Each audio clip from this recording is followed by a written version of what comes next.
Hello and welcome to the online platform of Rouse Academy for competitive exams. And I, Pragya Pandey, welcome you all to our very special series on daily news review. So, without wasting any time, let's see what is in the news.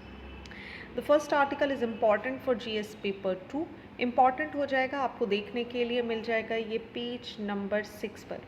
बात यहाँ पर की जा रही है, एक judgement है जो कि सुप्रीम कोर्ट ने यहाँ पर एक ऑर्डर दिया था in the Ritu Chhabra versus union of India, उसको यहाँ पर रिकॉल कर लिया गया है और इसी की वजह से ये जो पूरा मामला है ये वापस चर्चा का विषय बना हुआ है। देखिए यहाँ पर बात की जा रही है डिफ़ॉल्ट बेल की। अब यूजुअली क्या होता है, अगर कोई भी एक व्यक्ति है जिस पे किसी भी तरीके से अगर उसे अरेस्ट किया है तो उसे उसके खिलाफ 90 डेज़ में यूजुअली अगर हम NIA और UAPA के अंदर अगर बात करें तो एक सर्टेन टाइम पीरियड में उसके अगेंस्ट चार्जशीट दायर करने का एक टाइम पीरियड होता है। अब अगर इस टाइम पीरियड में किसी के अगेंस्ट को चार्जशीट दायर नहीं की जाती तो ऐसे केस में CRPC की 1973 की जो धारा है 167, you will find it here. यहाँ पर आप देखेंगे 167 क्लॉज 2 सब के अंदर यहाँ पर जो टाइम पीरियड है 60 to 90 डेज़, अगर उसके अंदर किसी भी व्यक्ति के ऊपर जो उसने ऑफेंस किया है उधर अगर चार्जशीट नहीं दायर की जाती तो ऐसे में जो व्यक्ति है वो अपने लिए उसको बाय डिफ़ॉल्ट यहाँ पर बेल दे दी जाती है और इसे ही डिफ़ॉल्ट बेल या फिर स्टैट्यूटरी बेल बोलते हैं, क्योंकि ये एक तरीके से अधिकार हो जाता है व्यक्ति का। तो आप समझ सकते हैं CRPC क्या बोल रहा है कि कोई भी जो इन्वेस्टिगेटिव एजेंसी है अगर उनके लिए एक टाइम पीरियड फ्रेम कर दिया गया है कि भाई आप इतने टाइम पीरियड में जांच करिए, suppose there is a period of 90 days, so 90 to 60 days का एक पीरियड यहाँ पर दिया है। अगर ऐसे टाइम पीरियड में एक चार्जशीट यहाँ पर मजिस्ट्रेट के सामने प्रस्तुत नहीं की जाएगी तो जो व्यक्ति है जिसको यहाँ पर अरेस्ट किया गया है उसको एक बेल पाने का यहाँ पर अधिकार हो जाता है, जिसे यूजुअली डिफ़ॉल्ट या रेगुलर बेल भी कह दिया जाता है। ठीक है। अब हालांकि अगर जैसे UAPA जैसे कोई केसेस आ जाते हैं और इन्वेस्टिगेटिव एजेंसीज चाहती हैं कि नहीं हमें टाइम पीरियड की ज़्यादा आवश्यकता है, then it could be increase to 180 days. अब देखिए हुआ क्या यहीं पर, अब आपको एक केस और समझना होगा विच is the Ritu Chhabra versus union of India. अब देखिए 90 डेज़ में अगर कहीं चार्जशीट फाइल नहीं होगी तो व्हाट विल हैपन, 90 डेज़ एक लिमिट बना दी गई है। अब इन्वेस्टिगेटिव एजेंसी ने क्या किया, यहाँ पर एक लूप होल ढूंढ लिया। लूप होल क्या ढूंढा, इन्होंने बोला कि ठीक है हम आधी अधूरी जैसी भी इनके पास एक चार्जशीट बनी वो इन्होंने यहाँ पर क्या कर दिया, यहाँ पर रजिस्टर्ड कर दिया। वो बोला कि अब भाई हमारे पास 90 डेज़ का टाइम था, हम इसमें ये आधी अधूरी जानकारी यहाँ पर दे देते हैं और rest what we will do, हम इसको कंप्लीट कर देंगे after this period of time. अब ऐसी जब बहुत सारी घटनाएं यहाँ पर होने लगी तो सुप्रीम कोर्ट ने इस पर ध्यान दिया और सुप्रीम कोर्ट ने कॉल किया यहाँ पर Ritu Chhabra versus union of India case, और उन्होंने बोला कि देखिए अगर आप अधूरी इनकम्प्लीट भी यहाँ पर अगर आप एक चार्जशीट यहाँ पर फाइल कर रहे हैं तभी भी उसे क्या माना जाएगा, ऐसा कि आपने कोई चार्जशीट यहाँ पर फाइल नहीं करी है और बाय डिफ़ॉल्ट वो व्यक्ति जिसके ऊपर आपने ऐसी अधूरी जानकारी प्रस्तुत करी है वो बेल पाने का अधिकारी हो जाएगा। अब देखिए सुप्रीम कोर्ट का यही जो ऑर्डर है, जो रितु छाबरा का ऑर्डर आप यहाँ पर देख रहे हैं, इसी के अंदर क्या हुआ, सुप्रीम कोर्ट ने अभी रिसेंटली अपने इस ऑर्डर को यहाँ पर वापस ले लिया है, जिसकी वजह से ये पूरा का पूरा मुद्दा गरमाया है। सो आप यहाँ पर समझिए जो राइट टू डिफ़ॉल्ट बेल है, अब ये मुद्दा क्यों गरमाया हुआ है कि इसमें बात की जा रही है। देखिए यूजुअली जो 60 to 90 डेज़ का पीरियड है, अगर ये इसमें एक इनकम्प्लीट चार्जशीट यहाँ पर फाइल कर देते या सपोज़ नहीं फाइल करते, ऐसे में जो बेल यहाँ पर डिनाई हो रही है वो कहीं ना कहीं जो व्यक्ति है उस कि फंडामेंटल राइट आर्टिकल 21 का यहाँ पर हनन देखने को मिल रहा है, जो कि राइट टू लाइफ और पर्सनल लिबर्टी की यहाँ पर गारंटी देता है। ऐसे में इन्वेस्टिगेशन अथॉरिटीज़ जो हैं उनके पास एक अपर हैंड हो जाता है where they are delaying the cases. अब आप देखिए इस आर्टिकल को आप रिलेट करेंगे कल के एक आर्टिकल से जहाँ पर हमने बेल के टाइप्स पढ़े थे, जहाँ हमने ये भी समझा था कि सुप्रीम कोर्ट ने किस तरीके से इंटरवीन किया और बोला कि भाई अगर बहुत लॉन्ग डिलेज आपको देखने के लिए मिल रहे हैं तो दैट इज़ ऑल्सो कि यहाँ पर किसी भी व्यक्ति के जो राइट हैं उनका यहाँ पर हनन किया जा रहा है। ओके, अब देखिए यहीं पर आपको एक बहुत अच्छा पॉइंट आप याद रखेंगे, जिन्हें हम PIL का जनक भी बोलते हैं, जस्टिस VR कृष्णा। ठीक है, जस्टिस VR कृष्णा अय्यर, जिन्होंने एक बहुत बड़े सपोर्टर रहे हैं एक प्रिंसिपल के, जिसे बोला जाता है bail is the rule and jail is the exception. ठीक है, जिसका मतलब यहाँ पर ये वही व्यक्ति हैं, जब हम बात करें जस्टिस VR कृष्णा जो PIL के जनक बोले जाते हैं, जो इसको इंक्लूड यहाँ पर करवाएंगे, तो इनका बोलना भी था कि that court should grant bail to accused person unless there are actually compelling reasons to keep them in custody. उनका एक लैंडमार्क जजमेंट भी है जो Gudikanti Narasimhulu versus public prosecutor high court of Andhra Pradesh 1978, जहाँ पर इन्होंने बोला था, इन्होंने पावर ग्रांट करी थी और डिनाई करी थी बेल देने की, is not be exercise in mechanical manner but that should be based on a careful consideration of the fact and circumstances of each particular cases. इसी तरीके से आपको एक केस और देखने मिलेगा which is the Hussainara Khatoon versus home secretary state of Bihar 1979, जहाँ पर again the mister Iyer held that the right to speedy trial is the essential part of the right to life and personal liberty, जो कि guarantee की जा रही है by the constitution of India, and that court should take into account कि भाई बहुत लंबे समय तक अगर कोई केस आपके सामने पेंडिंग पड़ा हुआ है, बहुत लंबे समय तक अगर कोई बेल एप्लीकेशन यहाँ पर किसी व्यक्ति की आपके पास पड़ी हुई है, तो विच मीन्स यू आर आप उसके जो राइट है आर्टिकल 21 उसके साथ यहाँ पर छेड़छाड़ की जा रही है, and that should not be done. Okay, so these are the few things, इनको हमने कल भी डिस्कस किया था, आप चाहें तो कल के वीडियो में जाकर इसका रेफरेंस ले सकते हैं। चलिए मूविंग नेक्स्ट, पेज नंबर 8 पर आपको ये आर्टिकल देखने मिल जाएगा, इंपॉर्टेंट है for GS paper 2 social justice. बात की जा रही है sexual harassment in the work place. देखिए ये आर्टिकल हम क्यों डिस्कस करने वाले हैं, देखिए बहुत साल बीत गए हैं, 2013 की बात है जब आपके पास आया था sexual harassment of women at work place, जिसे हम यूजुअली पॉश एक्ट के नाम से भी जानते हैं।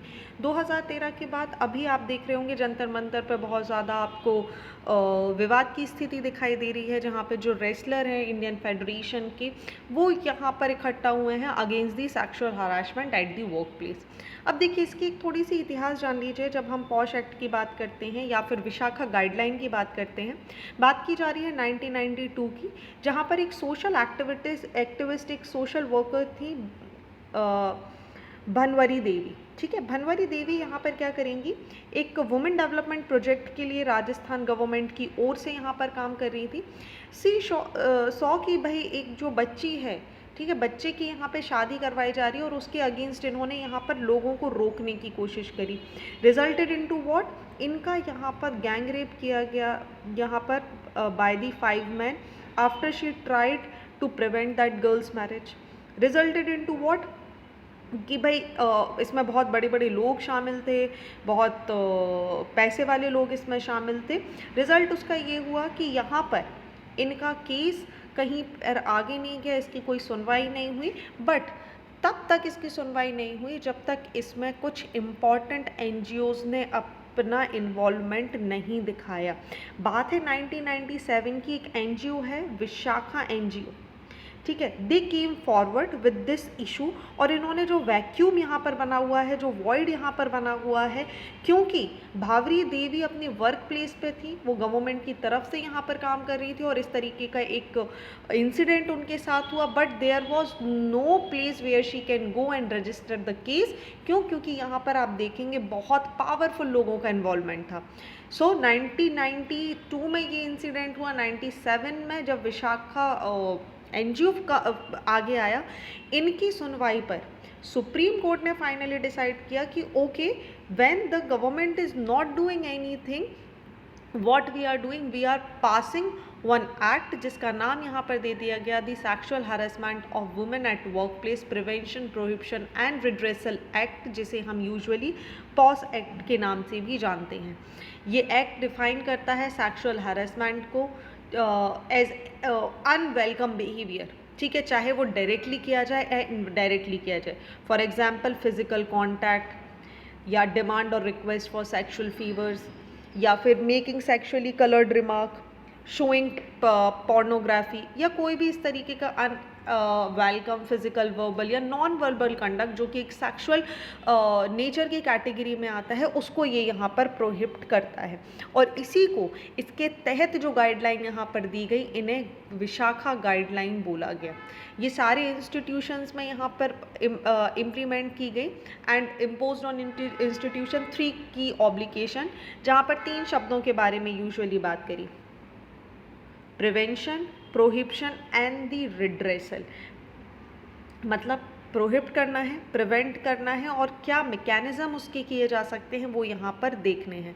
तो supreme court has ordered that complaint committee be form to investigate allegation of sexual harassment of women in the work place. और यहाँ पर कुछ की स्टेप्स दिए गए जिसके हिसाब से इसमें काम किए जाएंगे। पहले एक एंटी सेक्सुअल हरासमेंट पॉलिसी यहाँ पर बनाई जानी चाहिए। स्टेप 2 की बात करें तो एक इंटरनल कमेटी आईसी का यहाँ पर गठन किया जाना चाहिए एंड उनको एक नेसेसरी ट्रेनिंग दी जानी चाहिए ताकि वो एक बहुत एफिशिएंट वे में काम कर सकें। थर्ड पॉइंट की बात करें, एम्प्लॉयज़ में अवेयरनेस की भाई दीज आर द थिंग्स जिन्हें आप सेक्सुअल हरासमेंट की कैटेगरी में रख सकते हो। पोस्टर और नोटिस यहाँ पर चिपकाने चाहिए। And last is the statutory annual report filing कि भाई कितने केस आए, उनका रिड्रेसल मैकेनिज्म क्या रहा, ये सारी चीज़ें इसके अंदर यहाँ पर कवर की जाएंगी। अब अगर हम इसके की प्रोविजंस के बारे में यहाँ पर बात करें तो यूजुअली हमें देखने के लिए मिलेंगे ये एक बहुत बड़ा कवरेज देता है। ये ना केवल एक ऑर्गेनाइज सेक्टर को कवर करता है बल्कि एक अनऑर्गेनाइज सेक्टर को भी कवर करता है। That means it applies to all the women irrespective of their age, उनका एम्प्लॉयमेंट स्टेटस क्या है, क्या वो डोमेस्टिक वर्कर हैं, स्टूडेंट हैं, रिसर्च स्कॉलर्स हैं, पेशेंट है, कस्टमर है, क्लाइंट है, टूरिस्ट है, सभी को इसमें इंक्लूड किया गया है। चाहे आप ऑफिसेज़ की बात कर लीजिए, फैक्ट्रीज़ की बात कर लीजिए, hotel, restaurants, educational institution, hospital, sports facilities, everything, every single unit is covered under this act. दूसरी अगर हम बात करें तो यहाँ पर आईसीसी के गठन की बात की जा रही है, विच is the internal complaint committee. सारे एम्प्लॉयर्स को यहाँ पर रिक्वायर किया गया कि वो एक इंटरनल कंप्लेंट कमेटी बनाएं अपने ऑफिसेज में, जहाँ पर 10 या 10 से ज़्यादा एम्प्लॉयज़ का पार्ट होंगे। At least 1/2 of the member of ICC should be women itself. ICC जब बनाई जाएगी तो उसका जो प्रिसाइडिंग ऑफिसर होगी वो कोई सीनियर वुमेन एम्प्लॉय होगी। 2 अदर वर्कर्स उनके साथ यहाँ पर होंगे जो वुमेन राइट्स के लिए यहाँ पर जाने जाएंगे। एक एक्सटर्नल मेंबर होगा जो किसी एनजीओ या लीगल बैकग्राउंड से बिलोंग करते होंगे। नेक्स्ट, आईसीसी की अगर हम बात करें तो एक आईसीसी के अलावा LCC which is the local complaint committee भी यहाँ पर फॉर्म करने की बात की गई। ये कॉन्स्टिट्यूट करने की बात करता है लोकल कंप्लेंट कमेटी को बाय द डिस्ट्रिक्ट ऑफिसर, ऐसे केसेस या कंप्लेंट्स के लिए जो वर्क प्लेस पर हो रहे हैं उन पे बनाने के लिए। ओके, ऐसे स्थानों पर जहाँ पर where the work place has less than 10 workers. Okay, so according to law, company having more than 10 employees mandated to constitute an internal complaint committee, and where the workplace at which workplace there is the employee who has less than 10 workers, there is LCC. For company having less than, I have already told you it is not mandatory to have ICC. Okay, अब कोई भी women who has been subjected to sexual harassment at the workplace can file complaint within 3 months. ठीक है, चाहे ICC में जाके या LCC में जाके जो भी एप्लीकेबल हो वहाँ पर।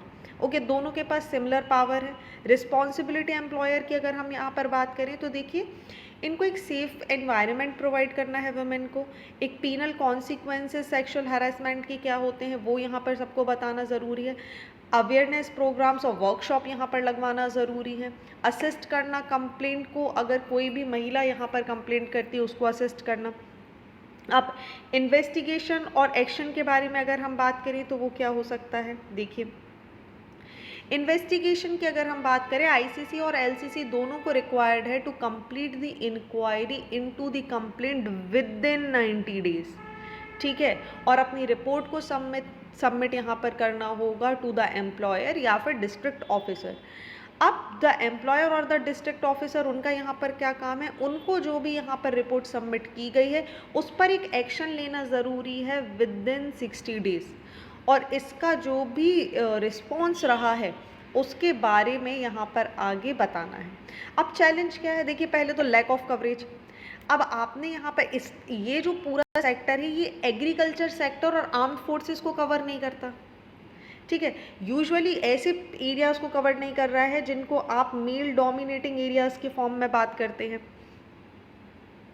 ओके, दूसरा अगर हम यहाँ पर बात करें तो it does not address sexual harassment faced by the mens, faced by the transgender या ट्रांससेक्सुअल इंडिविजुअल। लैक और अवेयरनेस है, महिलाओं को यहाँ पर पता ही नहीं है आईसीसी और एलसीसी के बारे में, ठीक है, तो वो यहाँ पर कंप्लेंट नहीं कर पाती। बहुत सारे ऐसे एम्प्लॉयर हैं जिनका एक इग्नोरेंट बिहेवियर दिखता है आईसीसी और एलसीसी को सेटअप करने में। इम्प्लीमेंटेशन की बात करें तो जो मॉनिटरिंग है वो यहाँ पर आपको देखने नहीं मिल पाएगी। And lastly is the support, जो यहाँ पर बहुत कम देखने के लिए मिलता है। इसी के साथ आप देखेंगे सुप्रीम कोर्ट ने कुछ रिसेंटली डायरेक्शन दिए हैं यूनियन और स्टेट को, यूटीज़ को, कि वो अंडरटेक करें टाइम बाउंड एक्सरसाइज को, वेरीफाई करें whether ministries and department, government organisation, authorities, anyone यहाँ पर ये कॉन्स्टिट्यूट कर रही हैं एलसीसी या आईसीसी को या नहीं यहाँ पर कॉन्स्टिट्यूट करा जा रहा है, और ये जो अपनी रिपोर्ट्स हैं क्या उन्हें ये पब्लिश कर रही हैं समय समय पर, यहाँ नहीं, इसके बारे में भी यहाँ पर डायरेक्शन दिए गए।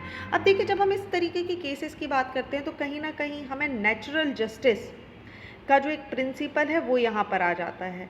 जब हम नेचुरल जस्टिस के प्रिंसिपल की बात करते हैं तो बेसिकली ये 3 कॉन्टेक्स्ट पे चलता है। एक तो हो गया आपका nemo judex, which is the nemo judex in causa sua, that means no one should be made a judge in his own case and the rule against bias। दूसरा ऑडी एल्ट्रम पैटर्न, ठीक है, दूसरा जो शब्द हम देखते हैं which is the audi alteram partem,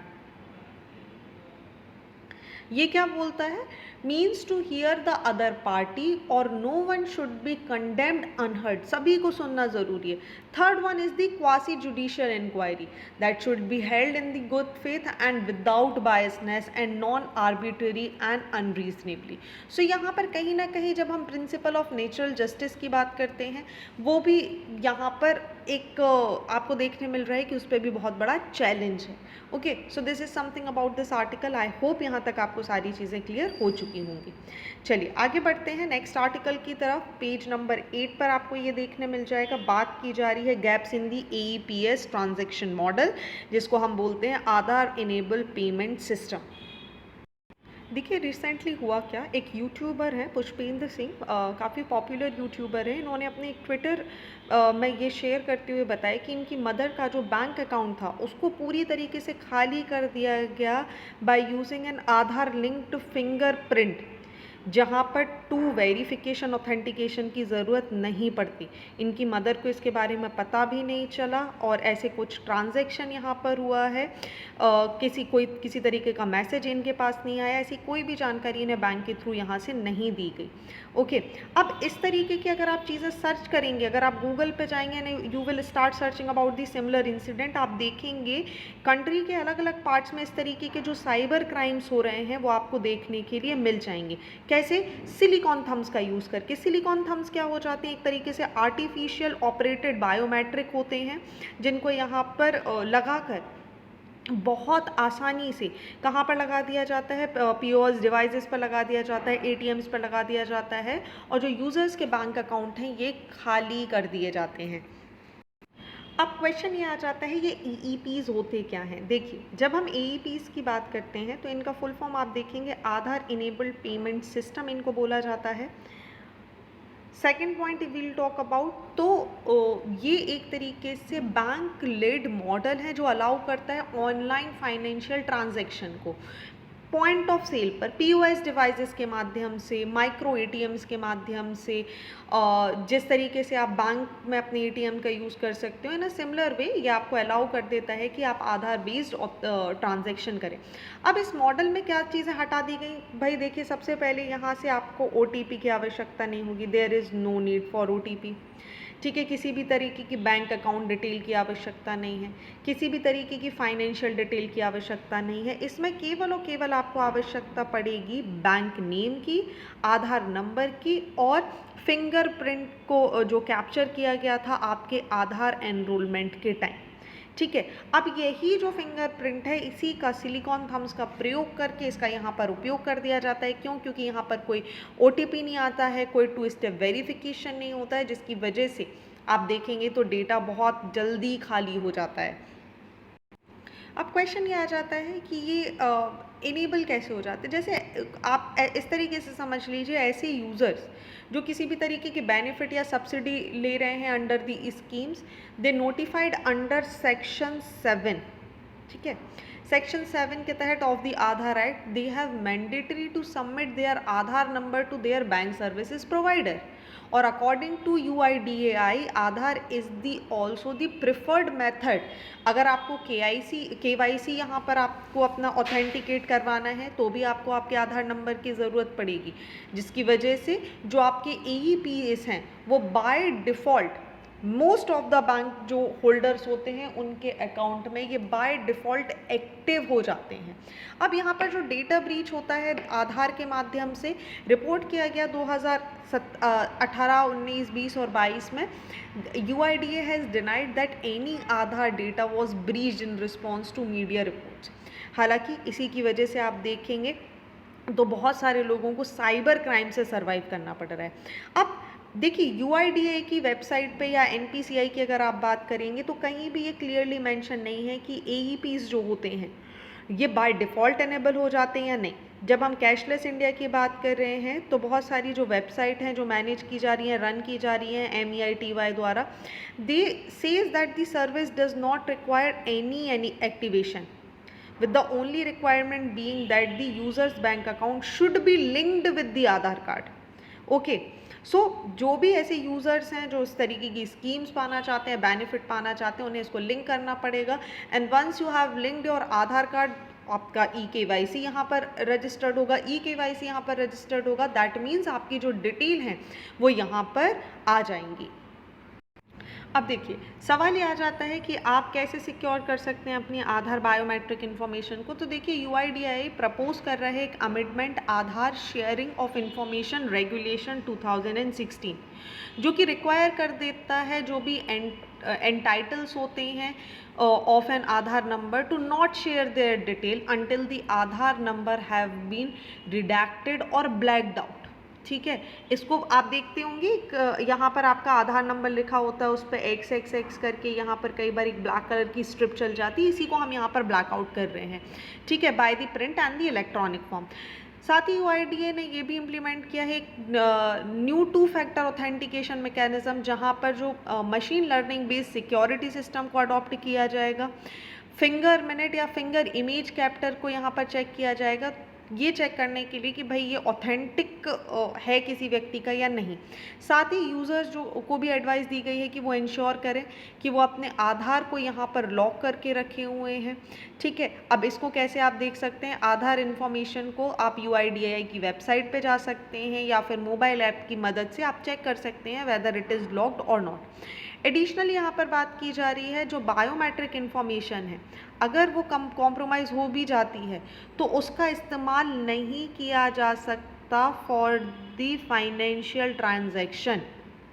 ये तभी अनलॉक होगा जब बायोमेट्रिक की नीड होगी और ऑथेंटिकेशन यहाँ पर अराइज होगा, such as a property registration या passport renewal which if can again be locked. So ये UIDAI की तरफ से कुछ चीज़ें यहाँ पर की जा रही हैं। ओके, चलिए moving next. So next article you will find on page number 12 important for GS paper 3 के लिए महत्वपूर्ण है, एनवायरनमेंट के लिए। देखिए, एक नया स्टेप लिया जा रहा है, वेस्ट जो यहाँ पर जनरेट किया जा रहा है अर्बन इंडिया में, उसे कट डाउन करने के लिए गवर्नमेंट लॉन्च करने वाली है वन स्टॉप सेंटर्स को, ताकि ज़ीरो वेस्ट को यहाँ पर प्रमोट किया जा सके, जहाँ पे सिटीजन्स अपने जो पुराने कपड़े हैं, शूज़ हैं, बुक्स हैं, टॉयज़ है या प्लास्टिक है, जो भी ऐसी चीज़ है जिसका दोबारा इस्तेमाल किया जा सकता है या इसको रिसाइकिल किया जा सकता है, वो यहाँ पर आकर डिपॉजिट कर सकते हैं। सो ये जो स्पेशल रिड्यूस, रिसाइकल और रीयूज सेंटर्स हैं, they are to be launch nationwide on the 20th में आपको देखने के लिए मिल जाएगा। यहाँ पर आइटम्स जो मैंने आपको बताए वो यहाँ पर जमा किए जा सकते हैं। अलग अलग स्टेक होल्डर्स हैं जो रिफर्बिश करना चाहते हैं, रीयूज़ करना चाहते हैं, और those who would be made into new products contribute to this circular economy. अब देखिए, इसी तरीके की जब हम आरआरआर सेंटर्स की बात करते हैं तो इनको this is not for the very first time ऐसा कुछ हो रहा है। This centre would be set up in the part of nation wide companies, जैसे आपको पता है मेरी लाइफ मेरा स्वच्छ शहर, ठीक है, ये यहाँ पर स्टार्ट किया जाना है under the aegis of the Swachh Bharat mission urban 2.0, ठीक है, जहाँ पर रिड्यूस, रीयूज़, रिसाइकिल के बारे में काम किया जाएगा। अब देखिए, मेरी लाइफ मेरा स्वच्छ शहर की अगर हम बात करें, so understand it in this way. Ministry of housing and urban affairs, जिसे हम MOHUA बोलते हैं, ये इनका एक कैंपेन है जिसका टाइटल है मेरी लाइफ मेरा स्वच्छ शहर। इसको लॉन्च किया जाएगा टू चैम्पियन दी RRRs, जिसको मैंने आपको बताया, which means what, reduce, reuse and the recycle, ठीक है। RRR का मतलब यहाँ पर ये है, मूवी को मत समझ लीजिएगा, ओके। सो वेस्ट मैनेजमेंट को यहाँ पर प्रमोट करने के लिए अर्बन इंडिया में एक तरीके का जो प्रिंसिपल है, जहाँ पर एक सर्कुलर इकोनॉमी को प्रमोट करने के लिए इसको यहाँ पर लॉन्च किया जाने वाला है अंडर दी स्वच्छ भारत मिशन अर्बन 2.0। तो ये प्रीलिम्स के लिए इम्पॉर्टेंट है, आप इसको समझ लेंगे। अब एक शब्द हमने यहाँ पर डिस्कस किया था which is the circular economy. देखिए, जब हम सर्कुलर इकोनॉमी की बात करते हैं तो यहाँ पर आप क्या समझेंगे, किसी भी चीज़ का प्रोडक्शन हुआ है, ठीक है, और उसका यहाँ पर परचेजिंग हुआ है, ठीक है। प्रोडक्शन और परचेसिंग के बाद क्या हो जाएगा कि इसका एक प्रॉपर यहाँ पर यूज़ हो चुका है।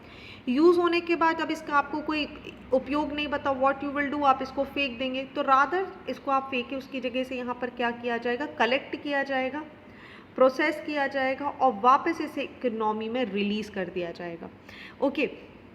तो यहाँ पर क्या होने वाला है, जो वेस्ट है वो यहाँ पर रिड्यूस हो जाएगा।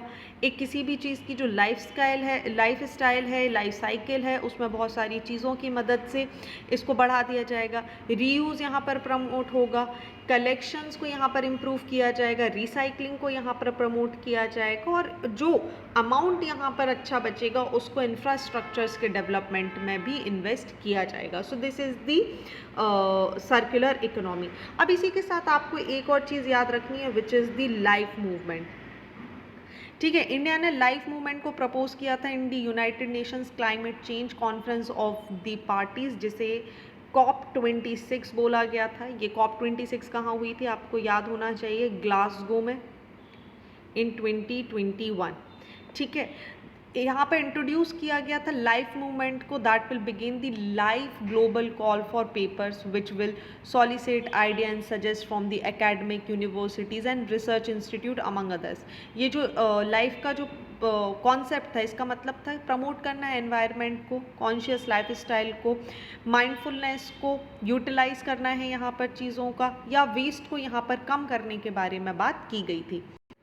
तो ये भी चीज़ आप याद रखेंगे, life style for the environment, okay. So object यहाँ पर क्या था, इसका ऑब्जेक्ट था P3, मतलब प्रो प्लानेट पीपल के लिए यहाँ पर काम करना इसका एक बहुत बड़ा उद्देश्य था। जैसे इंडिया में एक आप देखेंगे, हम पेड़ों को पानी देते हैं या ईश्वर के समान मानते हैं, दैट मीन्स हम कहीं ना कहीं एनवायरनमेंट को अपनी कल्चर का हमने पार्ट बनाया हुआ है, and with that we are promoting it. और वही यहाँ पर बात की जा रही थी कि हमें एक ऐसी लाइफस्टाइल लेनी है जो एनवायरमेंटल फ्रेंडली हो, और वहीं पर आपको ये जो कॉन्सेप्ट है सर्कुलर इकोनॉमी का, ये आपको देखने के लिए मिला था। तो सर्कुलर इकोनॉमी एक इंडस्ट्रियल सिस्टम सिस्टम है जो कि रेस्टोरेटिव और रीजनरेटिव मेथड पे काम करता है।